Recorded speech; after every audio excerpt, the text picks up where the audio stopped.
सुरुवात एका महत्त्वाच्या बातमीनं करत आहोत।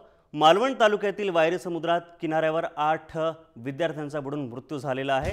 सकाळी 11:30 ही घटना घडली आहे आणि यामुळे परिसरात मोठी खळबळ उडाली। मृतांमधील सर्वजण बेळगावातील मराठा इंजिनिअरिंग कॉलेजचे विद्यार्थी आहेत। बेळगावमधील मराठा इंजिनिअरिंग कॉलेजच्या 50 विद्यार्थ्यांचा ग्रुप या ठिकाणी सहलीसाठी सिंधुदुर्गात आला होता आणि त्यावेळी काही विद्यार्थी वायरी समुद्र किनारी पाण्यात उतरले।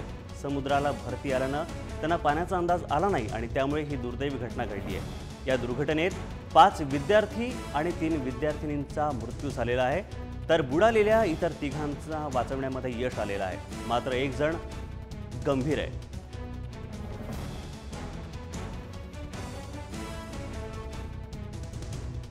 मराठा मंडळ इंजिनिअरिंग कॉलेजचे विद्यार्थी सकाळी टूरसाठी मालवणला आले होते। ते वायरी भूतनाथ बीचवर गेले असता दुर्घटना घडलेली आहे।